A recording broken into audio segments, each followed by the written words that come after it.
Lord of the Mysteries. Chapter 555. The Message late at night.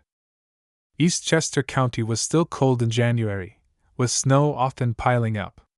The branches and leaves of the trees were withered, with beasts hiding themselves, making it appear lifeless. Audrey led Susie around the ancient tower several times while surrounded by her attendants and maidservants, but they found nothing. There were only piles of gray bricks and rotten wood, and in the gaps, there were weeds and the corpses of tiny critters. Audrey had thought she could find some murals on the wreckage of the walls, allowing her to decipher the origins of the ancient tower and use the appearance of wild beasts to secretly practice her beyonder skills such as awe, frenzy, placate, but she was only left very disappointed. This isn't a tiny adventure. It's just a stroll on horseback. She pursed her lips, held her whip, and walked to her horse. Unwilling to resign herself to this, she asked the attendants and maidservants around her when she had traveled half the distance, "Are there any legends of monsters nearby?" Half of the attendants had followed her from Backlund to the family castle before coming to this manor.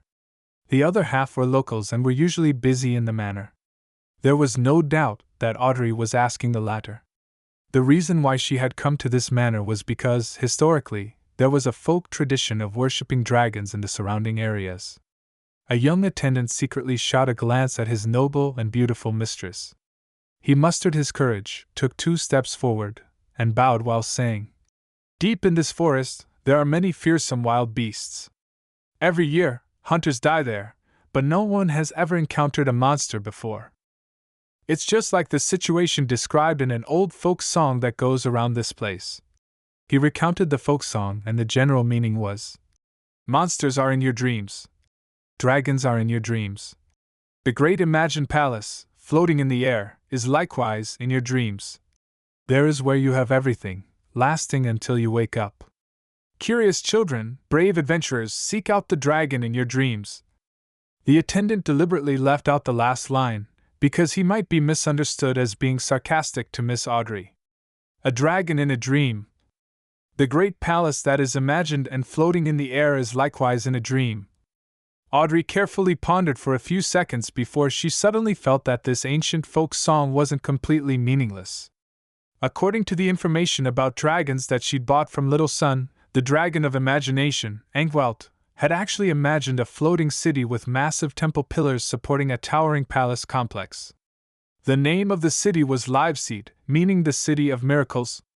In dreams, the spectator pathway comes under the mind dragons, involving the conscious, subconscious, the sea of collective subconscious, and the sky of spirituality. No matter how you look at it, it certainly involves the dream domain. Perhaps this ancient folk song really is pointing to something. Could Liveseed really exist in the sea of collective subconscious, in dreams? But a dream is purely in the mind. Many thoughts flashed through Audrey's mind. Even when she returned to the manor, she was still unable to come up with a clear train of thought. Entering the room, she glanced at Susie, suddenly having the urge to show off. Susie doesn't know anything about dragons, so she definitely wouldn't be able to detect the peculiarities of this folk song. "No, don't be arrogant, that's too superficial. And it's easy for Susie to discover that I'm hiding something." Audrey walked a few steps back and forth with her back straight, and she asked in a seemingly casual manner, "Susie, what do you think that folk song is really about?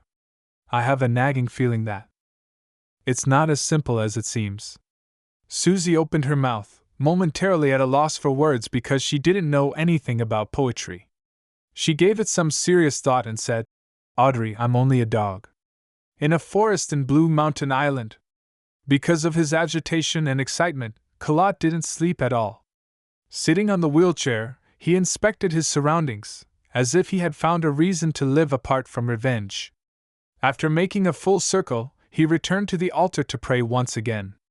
He remembered the contents of the 10 Commandments very clearly. He knew that he couldn't use God's name in vain, so he planned to use the relatively vague God as a replacement during his prayers. When he approached the altar, his gaze suddenly turned into a stare because the items placed on it all had an unusual aura. For example, A dagger didn't reflect any crimson moonlight but released silver lightning. A leaf had become increasingly greener, making him feel that it was easier to breathe from a mere glance.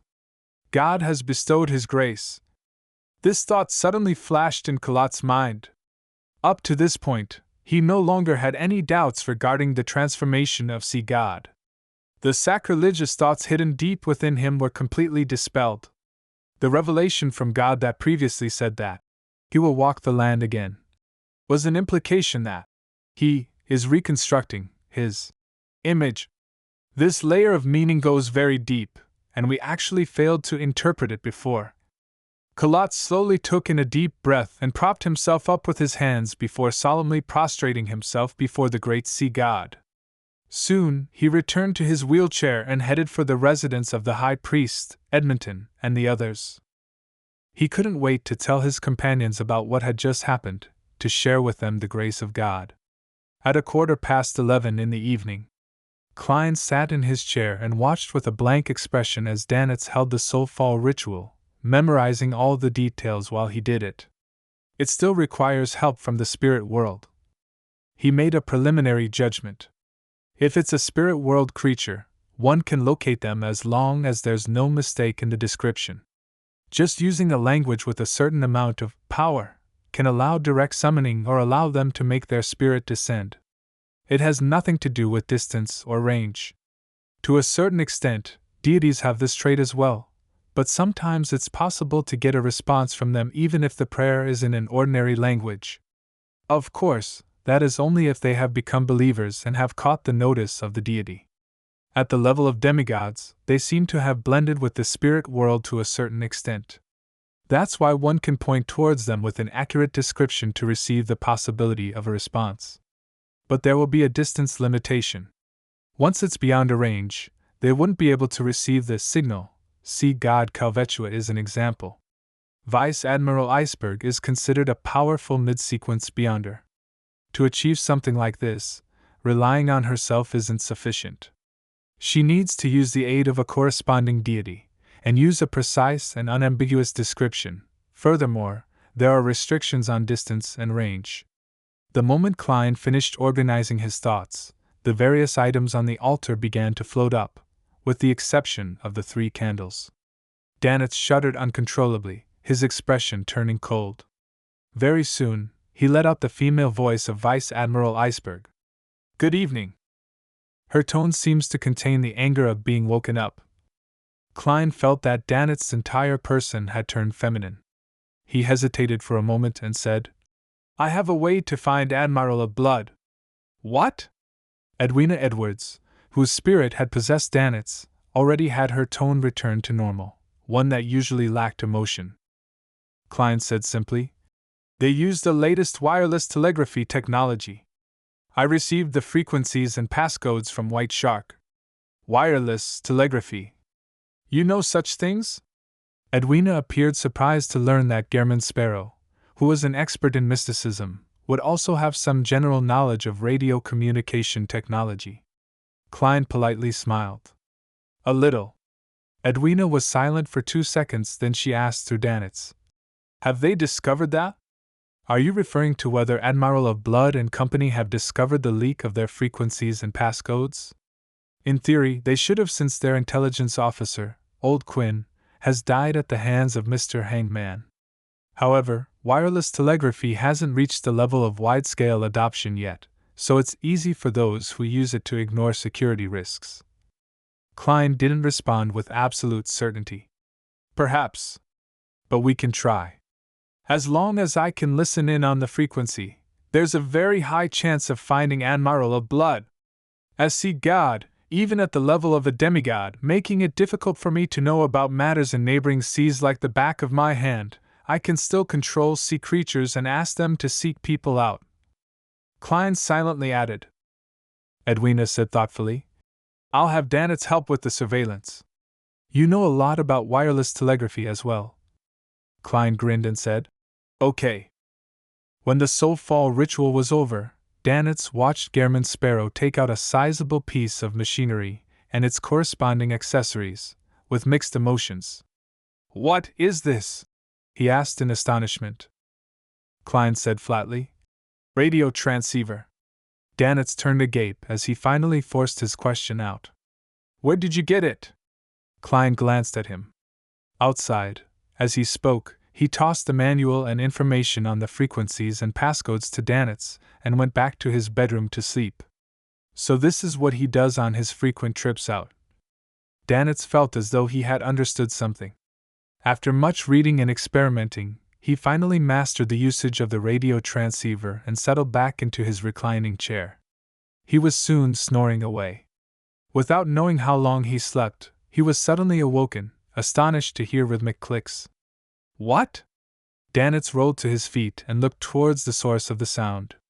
He saw the radio transceiver in the dim room working on its own, spitting out illusory sheets of white paper under the serene moonlight. What's this? Danitz conjured flames in his palms as he carefully inched forward. This scene reminded him of the horror stories that pirates often spoke of when they were bragging. There's a problem with the radio transceiver? It's connected to an evil spirit? Danitz decided to yell for Gehrman Sparrow the moment he discovered anything amiss. As he approached the radio transceiver, he saw several lines of ancient face sack on the illusory sheet of paper. Hello? I sense a familiar but unique aura, but it's about to dissipate. Hello? Danitz attempted a response. Who are you? The radio transceiver produced its clickety-clack again, spitting out a piece of white paper. My name is Erodes. In exchange, you have to answer one of my questions.